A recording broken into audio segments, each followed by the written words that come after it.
Parang treasurer namin to. Ayun, oo nga, kamukha ng treasurer namin to ha. Sek, Tres, anong oras yung bigayan? Pati yung kapitan di yata namin to ha. May master ko tayo. Kaya lang puno na doon, dito muna tayo. Ayun o, magandang umaga at magandang mabilisang kilos ng ating barangay secretary, treasurer at chairman ng barangay 711. Nakita na natin sila dito mga kababayan. Ulitin po natin no, mga kababayan ko ang ating venue para sa payout ng senior citizen. Tumuloy po kayo dito sa May Manila Zoo mga kababayan. Inilipat po ang venue dahil hindi pa tapos ang fuel subsidy sa may Dakota Covered Court. Dito po tayo sa may admin area ng Manila Zoo. Hi Sir Jay, good morning po. KTV Pilipinas Sir Jay. Sir, video lang po ako para sa information dissemination natin sa TikTok. Balita ko po nalipat yung ating venue, sir. Nalipat yung venue natin from Dakota to dito sa Manila Zoo. Kasi gawa ng meron tayong ongoing din payout doon, yung fuel subsidy. Kasi meron tayong mga TODA ron, mga 800. Mahirap naman mapaghalo, no? Kasi gusto ni Yorme, tapusin na yung TODA, mabigyan natin yung mga TODA natin. At the same time, mabigyan din, matulungan dito mga PWD, solo natin, tsaka senior. Paano po yung information na dissemination natin sa mga barangay, sir? Napakabilis naman. Kagabi pa lang, gumalaw na Barangay Bureau, gumalaw ang OSCA, gumalaw ang MDSW, ang City Treasurer, at naglagay din tayo ng tao dito sa Manila Zoo. Para kung meron maliligaw, dito na lang ituturo lahat. So well noted na po nila. Opo. Na dito na sa may Manila Zoo. Maayos po lahat. Thank you, Sir Jay. At hanggang anong oras po tayo dito? Half day lang po to. So hanggang 12 noon. Ang mahaba yung subsidy. Oo nga. Hanggang alas 5 po yun. Ayun. At pang 3 days na nila. Opo. Yan. Thank you so much, Sir Jay. Opo, salamat po. Sorry po, nagpalit po tayo ng venue short notice po. Kasi yung national government po ay nag-pay out sa mga ating mga TODA. So ginamit po yung ating venue. Kaya po pagpasensyahan nyo na, hindi po tayo nagkasya. Pero mabilis lang naman po as always. So ngayong araw po, nandito naman tayo at nagpapasalamat po kami sa inyo. Sampu ng aming mga kasama po namin sina Director J. De La Fuente ng ating MDSW at ang ating pong OSCA Director na si Director Beth Rivera. At magbibigay naman po tayo ng ating mga tulong sa ating senior PWD at Sorokero. So, nasabi lang po kanina, hindi na po kami mag-uulit dahil sa nabigay naman po namin ng mga paalala sa inyo. Sinasabi ko lamang po, lagi kong dun sa mga dinaanan namin, pinapaalala ko po yung mga announcement ni Yorme. Una po, dalawa po ang ating, marami po tayong nire-release ngayong araw. Sa national, pati po sa local. Total po nung nirelease ng local, mga 1.7 billion. Pero karamihan po at bulk nung i-release natin ay para po sa barangayan kung hindi nyo pa alam. Mamayang hapon po, aabangan nyo na. Inaayos po namin sa City Treasurer's Office. Inutusan na po kami ng ating punong lungsod na i-release na po yung 2 pondo po ninyo na galing sa syudad. Ano po ba yon?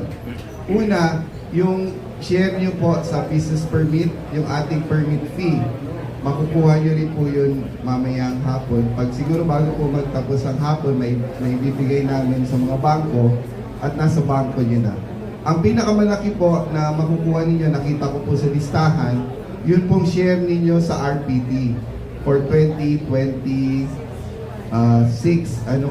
Yung share po ninyo, makukuha nyo na, i-release na rin po yun.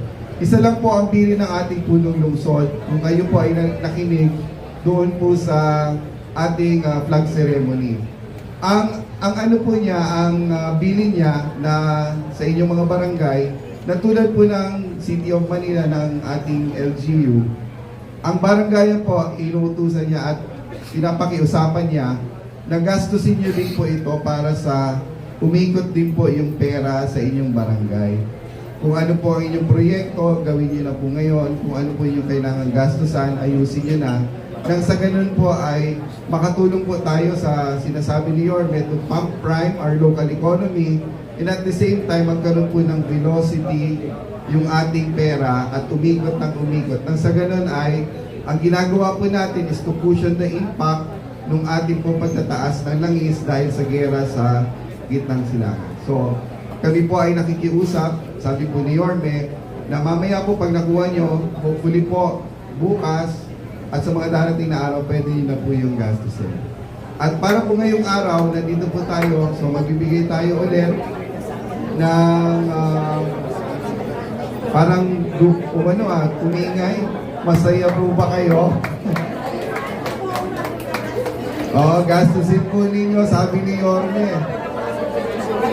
Para Umingay ka.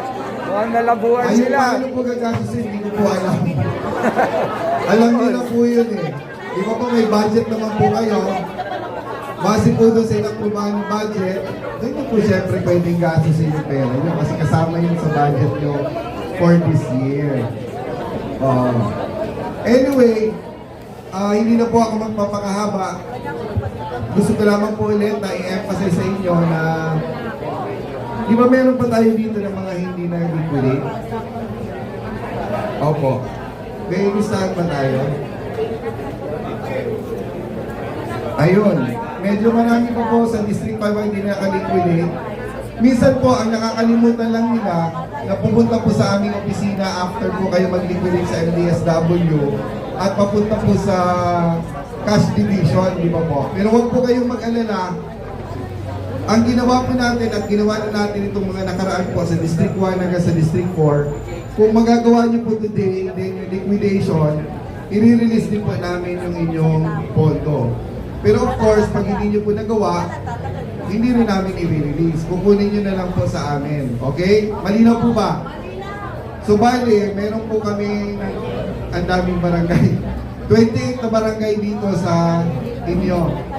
So 654, 656, 671, 674, 684, 685, 681, 690, 691, 701, 705, 713, 720, 734, 74, ay, ito may check, pwede na to na okay na to today.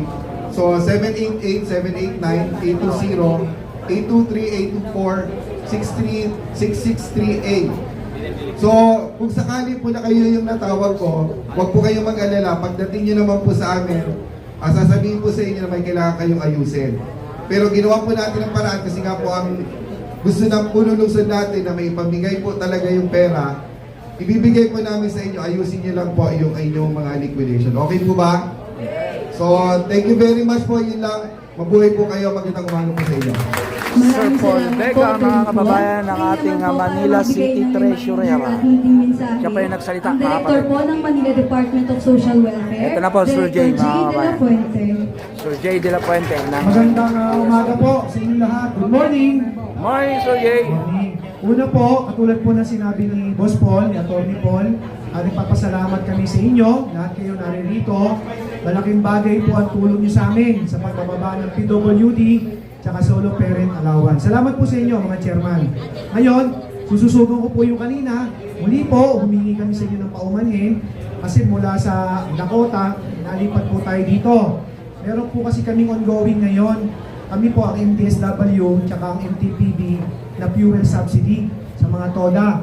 At tatagal po kami dyan hanggang bago matapos ang buwan ng Marso kasi meron pang TNBS, meron pang JODA, yung jeepney. Kasi gusto po ni Yorme, lahat ng nasa transport sector matulungan at malalayan sa gitna ng pagtaas ng mga gasolina. Ho. At nandito po yung chief namin ng District 5, si Ma'am Ruby Salani, nandiyan po siya. Meron po kaming help desk dyan para po sa mga kung meron kayong sakaling mga katanungan, everything, lahat.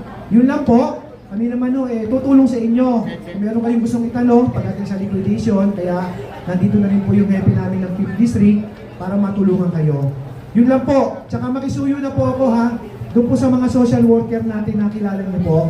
Kung meron po kayong mga pictures lang doon sa kale ho na actual payout sa barangay, pakipicture na lang po, pakisend po doon sa ano namin. No? Yun lang po. Magandang umaga po sa inyo at maraming salamat sa lahat. Maraming salamat po, Director J. Ngayon naman po, para naman po magbigay paalala sa guidelines po ng lolo at lola allowance po natin. Nandito po ang direktor ng OSCA at ang dati pong konsehal mula sa Distrito 6 ng Maynila, Director Beth Rivera. Ma'am Beth Rivera. Magandang umaga po sa inyong lahat. Morning po. Maraming salamat po sa inyong pagpunta.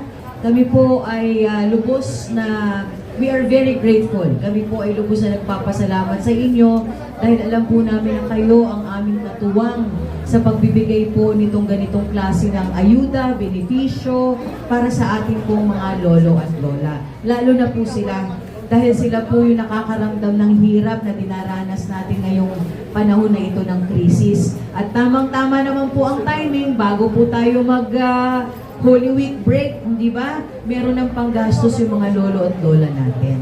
Di ba? Maraming salamat po sa inyo. Alam ko po na pagkatapos po ng ating cash out na ito, tama po ba? Naghihintay na yung ating mga lolo at lola. Yes, okay. So, bibilisan na po natin ito. Ang amin lamang po, di na makatulog, nakapila na, ready na. Opo, bibilisan po natin ito. Ang amin lamang po sa OSCA, Maaga kaunting gumising. paalala po, yung pong sa ating liquidation, mas maagang maibigay, mas maagang magawa, mas maganda. Di ba? Yes. Ayaw nyo nun, before the Holy Week, wala na po kayong iniisip. Pare-pareho na po tayo makakapagnilay, di ba, during the Holy Week. Reminder lamang po, number 1, sana po sumunod po tayo sa schedule ng pagbibigay ng liquidation. Okay? Kami po sa OSCA, yung liquidation nyo po, hindi na po sa MBB dadalhin. Diretso na po sa OSCA. Okay? Diretso na tayo sa OSCA, ma'am, sir. Opo. At bukod po doon, kung hindi ako nagkakamali, ang District 5 ang schedule ng pag-submit ng liquidation is March 25 at March 27. Okay? But if you can submit it before March 27, all the better. Okay? Salamat po. Tsaka, ma'am, sir, yun po ating mga liquidation, ay yung ating pong payout, ha? Pag nagpapirma po kayo dun sa unang payroll, huwag kalimutang papirmahan ang pangalawang payroll. 2 kopya po kasi yan na pipirmahan po na ating senior. Pangalawa po, yung ating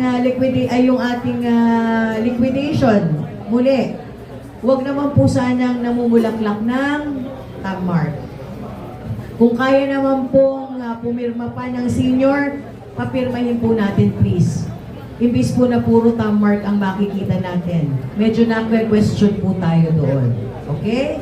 At bukod po doon, at para madali rin kayo sa pag-out ng pera, no? Makikita nyo naman po, pinabarahan namin ng blue yung mga seniors na hindi bibigyan ng payout. Bakit? Maaring namatay na ang senior, maaring nag-transfer na, maaaring nagpa-cancel na po ng kanilang OSCA ID. So, naka-indicate po yun, huwag bibigyan ng payout C. Diba? Tapos yung pangalan at yung dahilan. Okay? So, para madali po sa inyo yun. And, everybody knows about this, no? No senior, no payout. No representative, nobody from their family ang pwedeng tumanggap pag namaalam na po ang senior. Okay? Yun lamang po. Muli po, maraming salamat sa inyo. Sa inyong pagpunta. Kaya natin to. Kayang-kaya? Kayang-kaya. Maraming salamat po. Mabuhay po kayong lahat. Maraming salamat po, Director Abel. Ayun po, bibigyan din lang po natin ang liquidation po ng lolo at lola kay OSCA. Ang PWD and solo parent po kay MDSW. At ang liquidation po ay on or before March 27. Kailan po ang March 27? Sa darating po na Biyernes, Friday next week. Si MDSW po, meron po kayong sariling opisina dito sa Sagat. Ini-encourage po namin kayo hanggat maaari doon po kayo mag-liquidate. Para po pagdating nyo sa City Hall, hindi nyo na po bit-bit yung mga requirements. At yung District 5 office po kasi na yun, exclusive po yun para sa inyo sa District 5. Pero bukas din po ang pinto ng opisina namin sa Central Office po kung gusto nyo po na isabay na doon yung liquidation. Kaya lang po, yung Central Office po ang awak nun, 6 na distrito. District 1 to 6. So, mas may posibilidad na kakain ng oras kasi sabay-sabay po yung District 1 to 6. Unlike dito sa 5 po na kayo lang ang i-entertain. Sige po, mag-start na po tayo. I-request ko lang po yung ating mga staff from social welfare na tumapat na po sa ating mga paymaster. Asa na po yung mga staff? Or interns po? Kasi i-assist nyo po dito sa harap. Dito po kayo sa harap. I-assist po kasi kayo kagaya.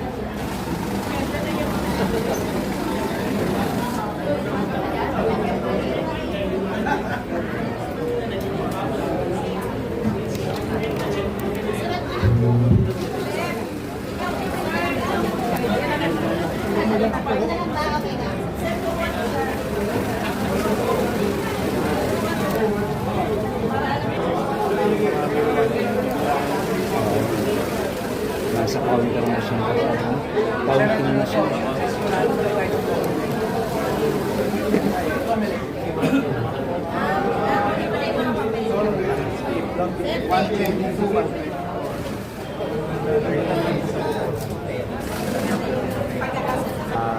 Patay.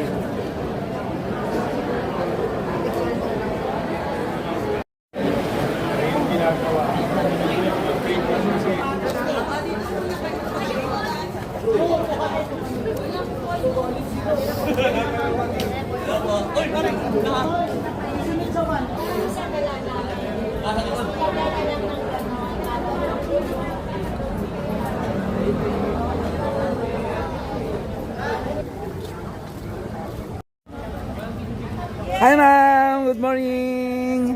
Gaano po kabilis? Ay, ang bilis po. Oo. Napakaganda po. Oh, galing. Thank you so much. Hi ma'am sir! Good morning! Gaano po kabilis? Very fast. Very fast. Super fast. Yun, thank you so much. Bilis kilos talaga.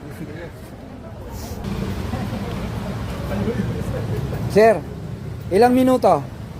Mabilis lang, wala pang 2 minuto. Wala pa 2 minuto. Ang bilis talaga. Sir, thank you, thank you. Ang bilis mga kababayan ko.